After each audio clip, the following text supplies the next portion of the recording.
Spartacus की पत्नी सूरा को भी एक अमीर व्यापारी को बेच दिया है। इसीलिए अब स्पार्टकस के पास लड़ने के अलावा कोई और रास्ता नहीं है, क्योंकि अगर ये हारा तो मारा जाएगा और फिर कभी भी अपनी पत्नी से नहीं मिल पाएगा। इसीलिए स्पार्टकस दिन रात कड़ी ट्रेनिंग करके जल्दी ही एक अव्वल दर्जे का ग्लैडिएटर बन जाता है और ये एक के बाद एक लड़ाई जीतता जाता है, जिससे बेटियाटिस की भी मोटी कमाई होती है। और फिर आखिर में ये क्राइसिस के साथ मिलकर एक अरीना के सबसे बड़े ग्लैडिएटर को भी मार गिराता है, जिसे हराना लगभग नामुमकिन था, पर स्पार्टकस ने इसे भी मुमकिन कर दिखाया। पर इस लड़ाई में इसका साथी क्राइसिस बुरी तरह से जख्मी हो जाता है, जिससे बेटियाटिस की पत्नी को बहुत ज्यादा दुख होता है, क्योंकि इन दोनों के बीच में नाजायज संबंध है जिनसे बेटियाटिस अनजान है। और फिर इतने बड़े मुकाबले से वापस आने के बाद बेटियाटिस अपने अखाड़े में आकर सबको बताता है कि आज इसे हमारे अखाड़े का और पूरे टपुआ का चैंपियन स्पार्टकस है। जिसके बाद बेटियाटिस की पत्नी कहती है कि इस लड़ाई को स्पार्टकस ने अकेले नहीं जीता, इसमें क्राइसिस का भी योगदान था। पर बेटियाटिस कहता है कि उससे फर्क नहीं पड़ता, क्योंकि आखिर में स्पार्टकस ने ही थियोक्लिस को मारा है और क्राइसिस की भी जान बचाई है। इसीलिए लोगों की जुबान पर अब सिर्फ स्पार्टकस का ही नाम है। और फिर बेटियाटिस स्पार्टकस को एक और खुशखबरी देता है कि मैंने तुम्हारी पत्नी को ढूंढ लिया है, वो 2 दिनों में तुम्हारी बाहों में होगी। जिस पर स्पार्टकस कहता है कि मैं हमेशा आपके इस एहसान का कर्जदार रहूंगा। पर इसके जाते ही लुक्रेसिया बेटियाटिस से कहती है कि अगर स्पार्टकस को उसकी पत्नी से मिला दिया तो हमारी लगाम इस पर ढीली पड़ जाएगी।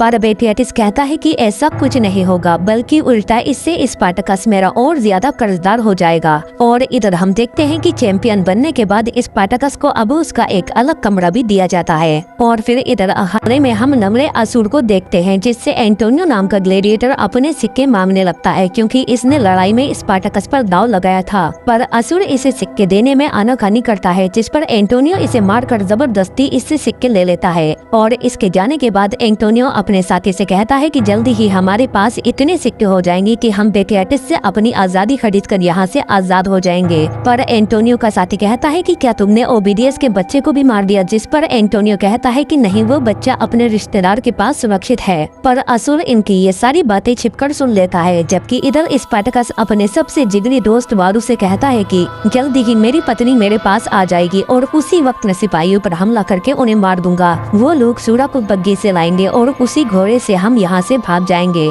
पर वारू कहता है कि तुम एक शख्स को भूल गए, हमारा ट्रेनर डॉक्टर, वो तुम्हें आसानी से रोक लेगा, जिसके बाद तुम भी मारे जाओगे और तुम्हारी पत्नी भी। जिस पर स्पार्टकस कहता है कि ये तो मैंने सोचा ही नहीं था। पर वारू कहता है कि मेरे दोस्त, यहाँ से भागना इतना भी आसान नहीं है। पर स्पार्टकस कहता है तो फिर मैं बेटियाटिस को ही बंदी बनाकर यहाँ से अपनी पत्नी को ले जाऊंगा। और फिर इसके बाद हम देखते हैं कि जल्दी ही यहाँ पर मैजिस्ट्रेट भी अपने बेटे के साथ आ जाता है, क्योंकि मैजिस्ट्रेट का बेटा एरिना की लड़ाइयों का दीवाना है और ये स्पार्टकस का भी बहुत बड़ा फैन बन चुका है। इसीलिए मैजिस्ट्रेट बेटियाटिस से कहता है कि अब से स्पार्टकस मेरे बेटे को लड़ाई के दांवपेच सिखाएगा। जबकि इधर हम देखते हैं कि क्राइसिस की हालत बहुत खराब होती है। डॉक्टर उसे बचाने की कोशिश तो कर रहा है, पर लुक्रेसिया बहुत गुस्से में है और ये डॉक्टर से कहती है कि कुछ भी करके इसे बचाओ, वरना मैं तुम्हें मार दूंगी। और फिर अगले दिन हम देखते हैं कि स्पार्टकस जब मैजिस्ट्रेट के बेटे को लड़ाई के दांवपेच सिखा रहा होता है, तो तभी एक सिपाही आकर मैजिस्ट्रेट को संदेश देता है कि रोम के अधिकारी ओबिडियस का कत्ल हो चुका है, पर उसका छोटा बेटा जिंदा है जिसने ये सब देखा था। जिस पर मैजिस्ट्रेट कहता है कि जल्दी ही उस बच्चे को ढूंढो, अगर वो मिल गया तो हमें कातिल भी मिल जाएगा। पर अब इस बात से बेटियाटिस बहुत ज्यादा परेशान हो जाता है, क्योंकि इसने ही ओबिडियस को मारा था। जिस पर इसकी पत्नी कहती है कि उसे मारने की जरूरत ही क्या थी। पर बेटियाटिस कहता है कि उस नामकूल ने मुझे मारने के लिए गुलाम भेजे थे, मैंने बस अपना बदला लिया है। पर वो बच्चा कैसे बच गया? मैंने तो उसे मारने को कहा था।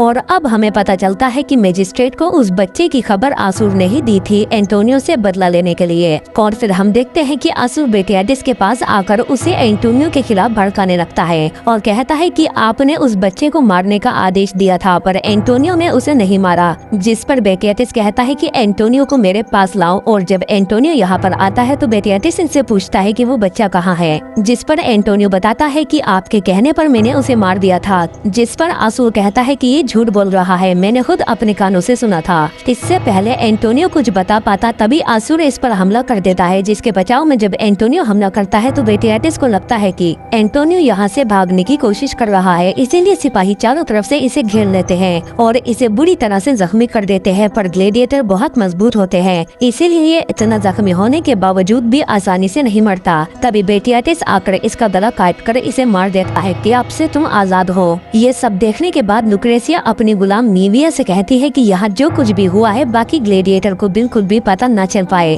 और फिर इसके बाद हम देखते हैं कि जल्दी ही यहाँ पर मैजिस्ट्रेट भी वापस आ जाता है और वो कहता है कि छानबीन से हमें पता चला है कि वो बच्चा मर चुका है, क्योंकि हमें उसकी जली हुई लाश का कंकाल मिला है।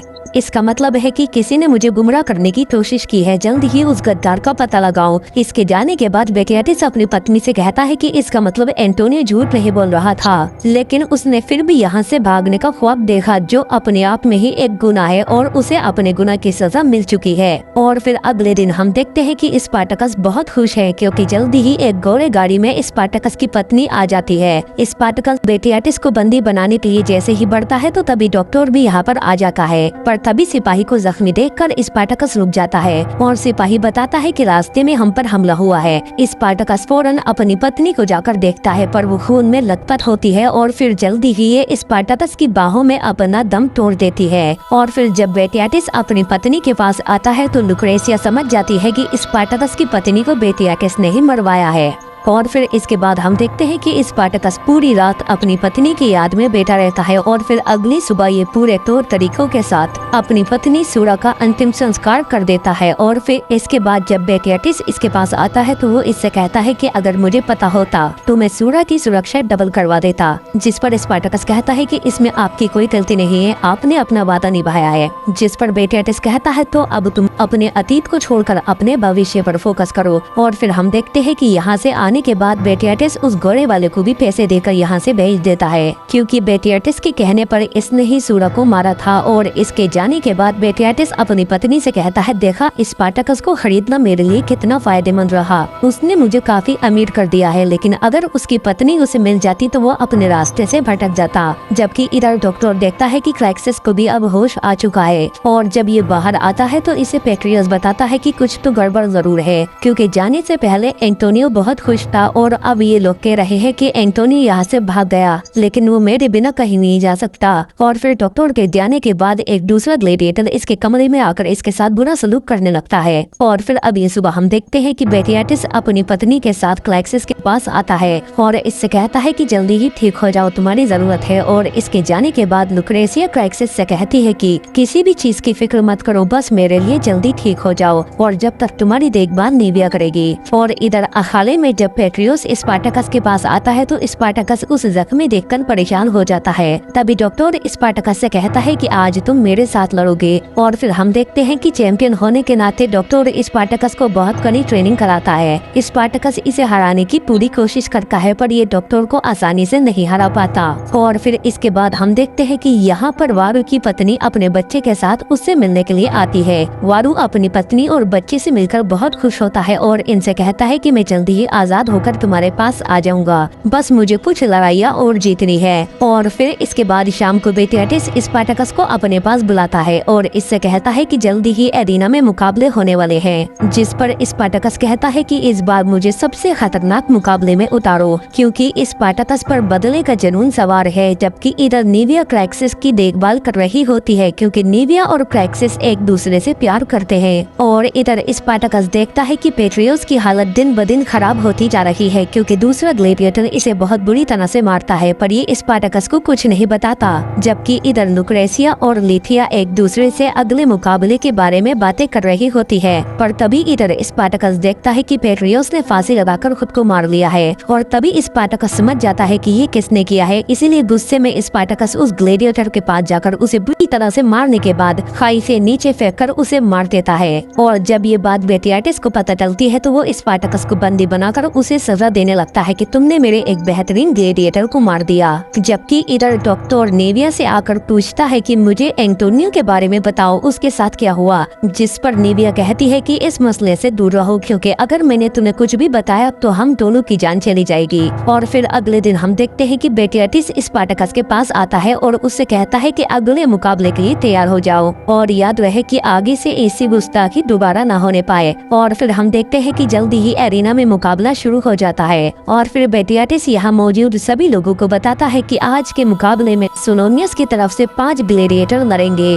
और इन सब का मुकाबला अकेला मेरा एक ग्लैडिएटर करेगा, कापुआ का चैंपियन स्पार्टकस। और फिर जैसे ही स्पार्टकस मैदान में आता है तो चारों तरफ स्पार्टकस के नारे लगने लगते हैं, क्योंकि लोग स्पार्टकस के दीवाने हैं। और फिर जल्द ही मैच शुरू हो जाता है। स्पार्टकस बिल्कुल शांत होता है और ये जैसे ही स्पार्टकस पर हमला करते हैं तो स्पार्टकस अकेला ही इन 5 ग्लैडिएटर से लड़ने लगता है। ये अकेला ही इन सब पर भारी पड़ रहा होता है, पर जल्द ही ये 5 स्पार्टकस को चारों तरफ से घेर कर रणनीति के तहत मारने लगते हैं। इसीलिए स्पार्टकस भी अपना बचाव करने की कोशिश करता है और ये 5 स्पार्टकस को मारते हुए जल्दी ही उस पर हावी भी होने लगते हैं, जिसे देखकर यहाँ पर सब लोगों के चेहरे उतरने लगते हैं। पर जल्दी ही स्पार्टकस वापसी करता है और अपनी फॉर्म में आ जाता है और फिर इन सभी को बहुत बुरी तरह से मारने लगता है। और स्पार्टकस की इतनी ज्यादा बेरहमी देखकर लोग यहाँ पर स्पार्टकस के और भी ज्यादा दीवाने हो जाते हैं। और इसी शोरगुल के बीच स्पार्टकस एक एक करके इन सभी ग्लैडिएटर को गाजर मूली की तरह काटकर खत्म करने लगता है और बिल आखिर स्पार्टकस इन सभी को मारकर खत्म कर ही देता है। पर अभी एक आखिरी ग्लैडिएटर जख्मी हालत में बचा होता है और स्पार्टकस जैसे ही उसके गले पर तलवार रखता है तो चारों तरफ से लोग उसे मारने को कहने लगते हैं। पर स्पार्टकस को इस ग्लैडिएटर के अंदर अपना अस्क दिखने लगता है, पर लोग लगातार स्पार्टकस से इसे मारने को कहते रहते हैं। और फिर तभी स्पार्टकस एक ही झटके में इसे मार गिराता है, क्योंकि अब स्पार्टकस अपने पुराने वर्जन को पूरी तरह से खत्म कर चुका है। और तभी एरिना में यह अपना नाम जोर से चिल्लाता है कि मैं हूँ स्पार्टकस। और इस मुकाबले से बेटियाटिस भी बहुत खुश होता है।